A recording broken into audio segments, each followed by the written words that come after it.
connexion, nous arrivons sur la page d'accueil de l'application. Sur cette page sont présentes 3 dashlettes qui permettent de rapidement visualiser les informations du site, comme la visibilité et les gestionnaires, mais aussi les documents récemment modifiés, ainsi que les activités du site avec différents filtres.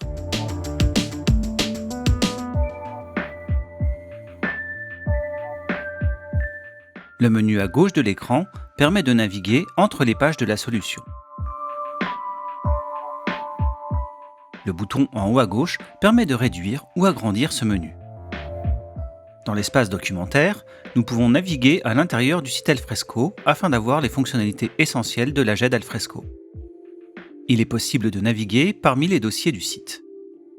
Des actions globales sont disponibles, comme la création ou l'import de nouveaux éléments. Nous retrouvons aussi dans cet espace les actions spécifiques au document. En cliquant sur un document, une visionneuse s'ouvre permettant de visualiser son contenu ainsi que ses propriétés et commentaires.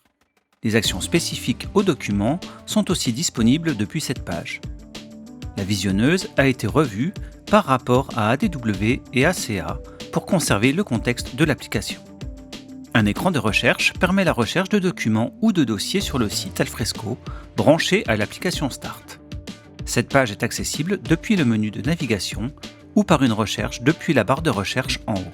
Nous retrouvons sur cette page des facettes permettant d'affiner la recherche en sélectionnant les propriétés souhaitées.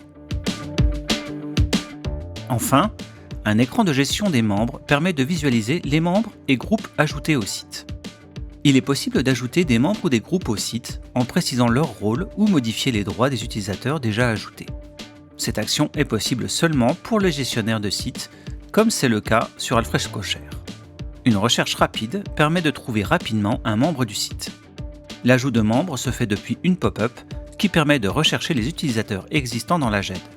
Une fois les membres choisis, une deuxième page s'affiche pour sélectionner le rôle.